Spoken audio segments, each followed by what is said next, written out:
PMAY പദ്ധതിയും life ഭവന പദ്ധതിയും ഗുണഭോക്താക്കൾക്ക് വിനയാകുന്നു. യഥാസമയം ഓരോ ഗഡുവിന്റെയും പണം നൽകാത്തതാണ് തിരിച്ചടിയായത്.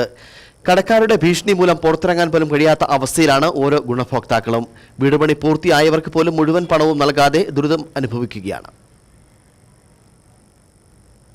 സർക്കാരിന്റെ ധനസഹായത്തോടെയുള്ള ഭവന പദ്ധതികളാണ് PMAYയും ലൈഫ് ഭവന പദ്ധതി. രണ്ട് പദ്ധതികളിലും ഗഡുക്കളായാണ് പണം ഗുണഭോക്താക്കൾക്ക് നൽകുന്നത്. കടം വെളിച്ചാണ് ഗുണഭോക്താവിന്റെ വീടിന്റെ ഓരോ ഘട്ടവും നിർമ്മിക്കുന്നത്. എന്നാൽ സമയബന്ധിതമായി പണം ലഭിക്കാത്തതിനാൽ വീട് നിർമ്മാണം ആരംഭിച്ചവർ ഷെഡിൽ കഴിയാൻ തുടങ്ങിയിട്ട് നാളുകൾ കഴിഞ്ഞു. കടം മേടിച്ച പണം തിരികെ നൽകാൻ കഴിയാതെ വലയുകയാണ് ഓരോ ഗുണഭോക്താക്കളും. ത്രിതല പഞ്ചായത്തുകളും കേന്ദ്ര സംസ്ഥാന സർക്കാരുകളും ചേർന്നാണ് പദ്ധതി ആവിഷ്കരിക്കുന്നത്. സമയബന്ധിതമായി പണം ലഭിക്കാത്തതിനാൽ പലരുടെ വീടിന്റെ നിർമ്മാണവും പാതി വഴിയിൽ മുടങ്ങിയിരിക്കുകയാണ്. 2022-23 വർഷത്തിൽ മേരികുളം ചേമ്പളം ഇലവെങ്കിൽ രവിക്ക് PMAY പദ്ധതിയിൽ വീട് അനുവദിച്ച് വീട് നിർമ്മാണം പൂർത്തിയാക്കി 1 വർഷം കഴിഞ്ഞിട്ടും അവസാന ഗഡു പണം ലഭിച്ചിട്ടില്ല.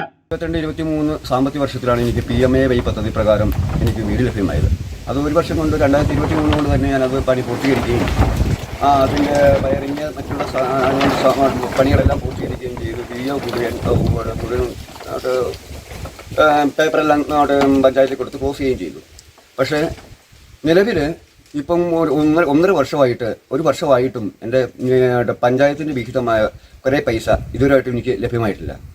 അത് എന്ത് കാരണമെന്ന് എനിക്കറിയില്ല. 1 വർഷമായിട്ടും എനിക്ക് പഞ്ചായത്തിൻ്റെ ഫണ്ട് ബ്ലോക്കിലിട്ട് എത്താതിരിക്കുകയും അതിനെപ്പറ്റി അന്വേഷിച്ച് ഞാൻ പഞ്ചായത്തിൽ എത്തിയപ്പം പറഞ്ഞു പോലെ പഞ്ചായത്തിൻ്റെ വിഹിതം ബ്ലോക്കിലിട്ട് കൊടുത്തിട്ടുണ്ട്. ബ്ലോക്കിൽ നിന്ന് എത്രയും പെട്ടെന്ന് 2 ആഴ്ചയ്ക്കകം അനുവദിക്കുമെന്നാണ് പറഞ്ഞിരുന്നത്. പക്ഷേ ഇത് 1 മാസമായിട്ടും എനിക്ക് ഫണ്ട് ലഭ്യമായിട്ടില്ല.